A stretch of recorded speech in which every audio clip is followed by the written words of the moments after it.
Okay guys, so we did thermostat on this vehicle. This is Jeep Renegade. We changed the thermostat here. So we had to fill up the antifreeze now. But some Chrysler, they tend to overheat. This particular one I like because so this is part 2, just to let you guys know. Part 1 is me replacing that thermostat all the way in there. So the reason why I like this one is because it got this pipe, so it bleeds itself. Okay, but it does have this bleeder valve here. Okay, so this is Jeep Renegade. We are gonna open that valve. So you're gonna need a flathead screwdriver, and I'm gonna grab one here. So what you want to do is, okay, since I already loosened it up, but hold it with one of your hands so you don't break anything. So as we put antifreeze, okay, we're gonna open that guy, and you're gonna hear hissing. Psst. As soon as I notice that there's enough antifreeze coming out of this, and I'm happy with it, good. Okay, be careful. You do have a throttle body down below, so put something here. Probably even a cardboard will do, so it can just at least fall this way. But you don't want no mess here. But anyways, we gotta do what we gotta do. Okay, we're all ready. So I do got this pre-mixed antifreeze here. So if you guys want to pick this up, it's 50-50 already. So don't put anything in there. Don't put that green stuff in there. Just go with something that reliable for this vehicle. So we're gonna open this guy up.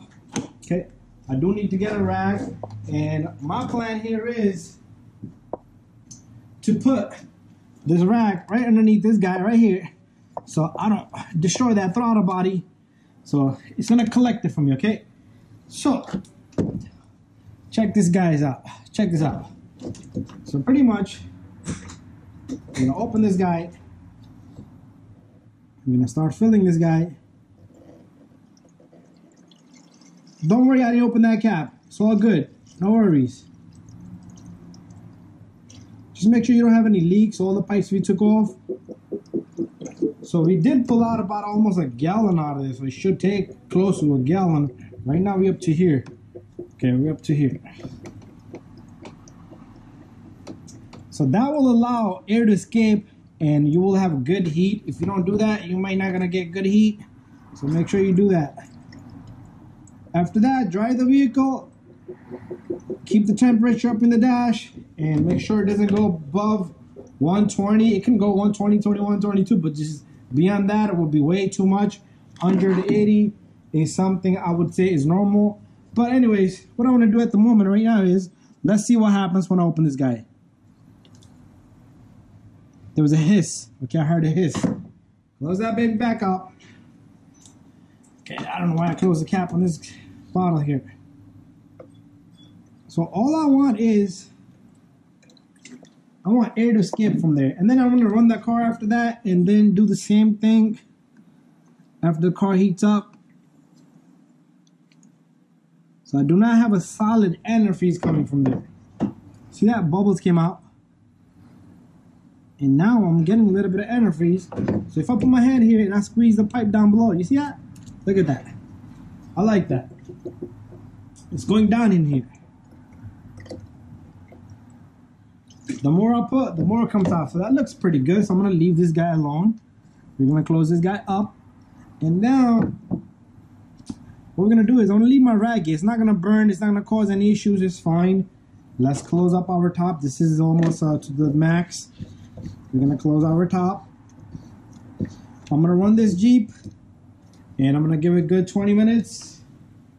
Keep an eye on the temperature.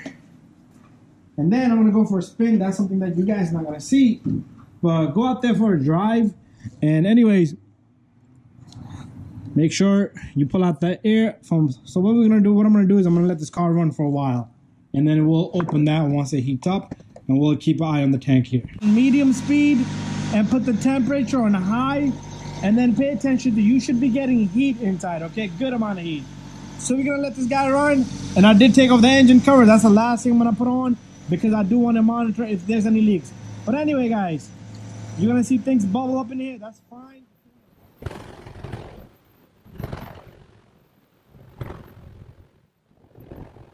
Anyways, we'll come back and take a look at this. What I want to do now is, I just want to open that top cap over there to see if there's any air in the system. If we need to put more, we put more. If any, oh, there you go, perfect. I like it. It's shooting out no air. Okay, you can do that a few times.